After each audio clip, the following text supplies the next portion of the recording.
اور رہا سوال آپ کی سیادت کا، تو ایک اور مسئلہ یہ بھی بہت ضروری ہے، یہ بھی بہت ضروری ہے، کیونکہ عوام جب مسئلہ سنتی ہے تو کچھ کا کچھ کہہ جاتی ہے۔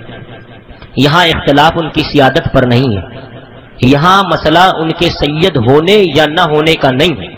کسی نے یہ نہیں کہا کہ وہ سید ہے یا نہیں ہے، یا ان کی اس مسئلے پر برائی کی جائے، یہ کہا جائے کہ وہ سید نہیں۔ دیکھو یقیناً اگر کوئی سید ہے یا نہیں اس نے کہہ دیا تو وہ اسے آپ مان لو، کیونکہ ہم اعلیٰ حضرت والے ہیں، ہمارے امام نے ہمیں یہی سکھایا ہے، تو ہم انہیں سید مانتے ہیں، ان کا احترام سیادت کی بنیاد پر کرتے ہیں۔ آج بھی میں یہ بات ایک دم کھل کر کہہ رہا ہوں کہ کسی کی بھی سیادت کا احترام کیا جائے گا، وہ سید صاحب کی عادت کا نہیں کیا جائے گا۔ سید صاحب کی عادت بری ہو گئی تو اس کا رد کیا جائے گا، ان کی سیادت کا احترام کیا جائے گا۔ تو یہاں مسئلہ ان کے سید ہونے نہ ہونے سے نہیں ہے۔